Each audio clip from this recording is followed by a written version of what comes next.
TV7 Israel News is made possible thanks to your generous donations. Shalom, Erev Tov, good evening. This is TV7 Israel News broadcast to you from Jerusalem. U.S. President Donald Trump is set to chair a meeting later today, which, according to the president's special envoy to the Middle East, Steve Witkoff, aims to hammer out a very comprehensive plan for the Gaza Strip. The Islamic Republic of Iran's Supreme Leader Ayatollah Ali Khamenei asserts his wish to impose a comprehensive blockade on Israel. The Iranian-proxy Ansar-Allah, which is dominated by the Houthi Tribe in Yemen, launches yet another ballistic missile at Israel. Tens of thousands of Israelis flooded Hostages Square and the surrounding Tel Aviv streets yesterday evening at the culmination of a day of widespread demonstrations in solidarity with the hostages and their families. The demonstrators demanded that the government in Jerusalem reach an agreement to free all 50 hostages still in Hamas captivity in the Gaza Strip and to end the war. Jerusalem's Security Cabinet did hold a brief meeting, however, it did not include deliberations related to the Qatari-Egyptian ceasefire and hostage deal proposal that was accepted by Hamas early last week in an apparent display of the terror group's desperation. Meanwhile, U.S. President Donald Trump is set to chair a meeting later today, which, according to the president's special envoy to the Middle East, Steve Witkoff, it aims to hammer out a very comprehensive plan for the Gaza Strip. Yes, we've got a large meeting in the White House tomorrow, chaired by the president, and it's a very comprehensive plan we're putting together on the next day that I think many people are going to be, they're going to see how robust it is and how well-meaning it is. Asked further on Fox News special report with Brett Baier whether Israel was pursuing a maximalist offensive to eradicate Hamas, Steve Witkoff stressed that Jerusalem had agreed to make accommodations if Hamas were to alter course by releasing all of the hostages and coming to terms with their defeat. That they were open to continuing discussions with Hamas. So it's not a maximalist approach on the Israelis' part. They're indicating that they have accommodations to make if Hamas decides to make them. Meanwhile, in Brussels, EU Commission spokesman Anwar El-Anouni asserted that the European institution finds the death toll of Palestinians killed in an Israeli strike near Nasser Hospital as completely unacceptable. The killing of 5 journalists, 4 health workers, and a number of civilians in Gaza yesterday by an Israeli strike, which targeted the Nasser hospital, leaving at least 20 people killed, is completely unacceptable. Civilians and journalists must be protected under international law. There have been too many fatalities in this conflict. It must end now. Civilians in Gaza have been suffering for far too long and far too much, and it is time to break the cycle of violence and of suffering. We reiterate our call on Israel to respect international humanitarian law and to ensure that these attacks are investigated, noting the statement by the Israeli authorities that a thorough investigation will be conducted.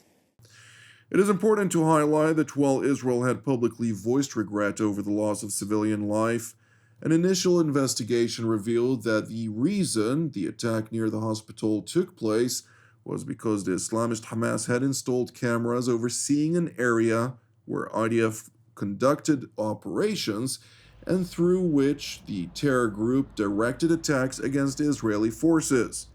Moreover, it has also been revealed that at least 6 of the reported casualties were full-fledged members of the Islamist Hamas and the Iranian-proxy Palestinian Islamic Jihad. It is further important to note that an investigation into the circumstances of the incident are still ongoing. Meanwhile, in Berlin, during a joint press conference with visiting Belgian Prime Minister Bart de Wever, German Chancellor Friedrich Merz stressed that he does not believe the IDF deliberately struck the journalists who were present at Nasser Hospital. The massive attacks by the Israeli army against the city of Gaza have consequences that we have seen in the last few hours. I do not believe at this moment that this was a targeted attack against journalists. But the Israeli army and the Israeli government have both promised to launch a comprehensive investigation into this incident. I would like to wait for the results of this investigation before making a final judgment. Chancellor Merz continued by asserting, however, that the IDF's imminent offensive into Gaza City could produce additional such incidents, which were the cause to his decision to bar German exports of weapons that are earmarked for use in the Gaza Strip. But of course, it's the consequences of what the Israeli army started a few days ago and what the Israeli government decided just under 2 weeks ago. We must fear that we will see more of what has just happened in the course of the Israeli army's actions in the coming days and weeks. This may be unavoidable, and in this respect, I feel more than vindicated in my assessment and also in my decision that Israel will not receive any weapons from Germany that can be used in the Gaza Strip under these conditions. Meanwhile, in Iran, the Ayatollah regime's supreme leader, Ayatollah Ali Khamenei, in an address to his followers, proclaimed that Israel is the most hated regime in the world. Moreover, Khamenei, whose regime is facing existential threats from its opponents, sought to ridicule Israel for supposedly failing to topple the mullahs of Tehran. Today, our enemy, this enemy standing in front of us, the Zionist regime, is the most hated regime in the world. They were so convinced that this attack would shake the foundation of the Islamic Republic in the country. They were so convinced that it would turn the people against the Islamic Republic. They were so sure that one day after the attack began, they sat down to discuss who would govern Iran after the Islamic Republic and how. They even appointed a king.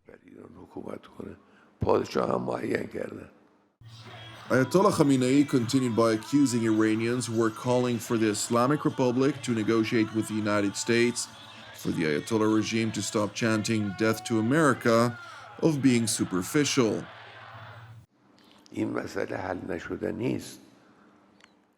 This issue is unsolvable. He wants Iran to obey America's orders. The Iranian nation is deeply offended by such a great insult and will stand up with all its strength to those who hold such misguided expectations. Those who say, "Don't chant slogans against America," they can get angry and become hostile towards you. These people are superficial. Those analysts who ask, "Why aren't you directly negotiating with America, and why aren't you solving your problems?" in my opinion, are superficial.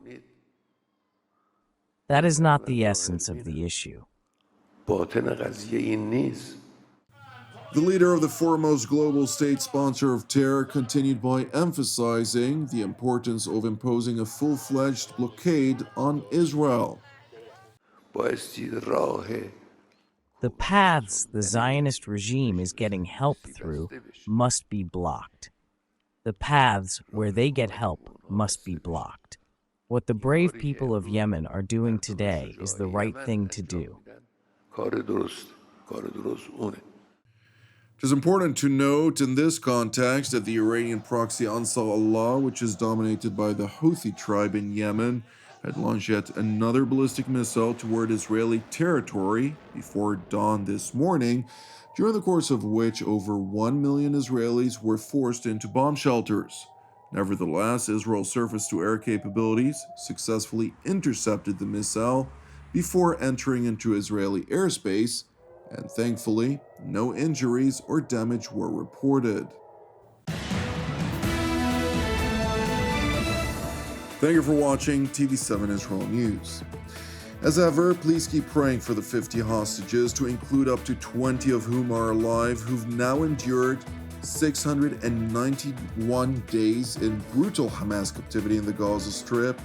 Pray also for the Druze and Christians in southern Syria who are being persecuted by the regime and are currently also besieged. And last but not least, pray for the peace of Jerusalem and salvation of Israel. Separately, if you're blessed by our daily program, since TV7 Israel is exclusively donation-based, any contribution will truly bless and help us share the truth of Jerusalem. You can donate via our website at www.tv7israelnews.com. I'm Jonathan Hassan, wishing you an Erev Mevorach, and God willing, we will see you during our next updates. Until then, Shalom from Jerusalem.